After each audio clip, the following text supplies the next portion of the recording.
Bura parnik sistemi ilə qurulan bir bağdır. Az da bir yer deyil. 1 hektar var bura ümumilikdə. 1 hektardır. Rasim müəllim, siz də gördüyünüz kimi. Bu Azərbaycanda çox maraqlanırlar. Nəticə açığı keçən il çoxdur götürülməyib. Sadəcə olmağa yəni imkansız bir şey deyil də götürülməyə yaxın olub. Məsələ də ona görə olub ki, içindəki havanı, yəni istiliyi düzgün təmin edə bilməyiblər. Elə bir ki, Dövran, ətrafı bağlı idi. Spaket sellofanlangan. Aha, sellofanla bağlanmışdı. Bağlanmışdı. Bu effekti yaxşı verdi. Gül o biçlərindən neçə gün? 15 gün əvvəl çiçək açdı. 15 gün əvvəl çiçək açdı. Sonra da dedin ki, balaca gilaslar da olmağa başlamışdı. Gilaslar da başladı. Biz bunun içinde peçke yaktık. Peç. Isıqlıydı. Normada saxlaya bilmədik.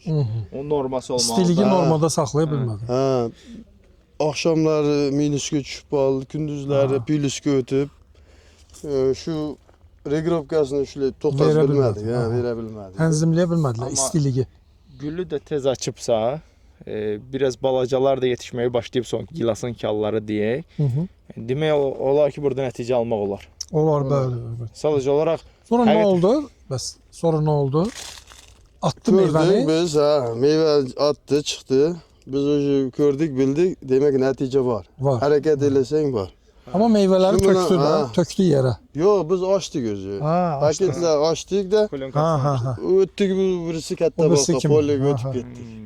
Bildik ki netice var. Var. Hareket sen var. İçi de ısıqlıydı, üşleyebilsen var netice. Azərbaycanda bu maraqlanan yoldaşlar olur.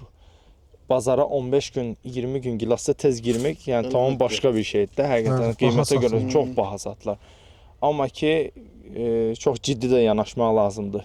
Temperaturda oynatma olanda gördüsən ki, bu belə olur. Bu odun peçi yandırırdı. Odun peçi, Odun. evet. Ya qətiyyən düz gəlməz.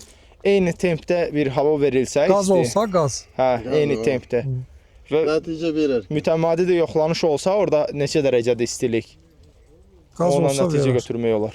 Amma ki, böyük bir ərazini siz burada eləmisiniz, eləmək istəyəndə siz alanda yəni belə idi. Amma az-azına yoxlamaq lazımdır. Riskovinli bir işdir, belə deyim. Xeyirli olsun.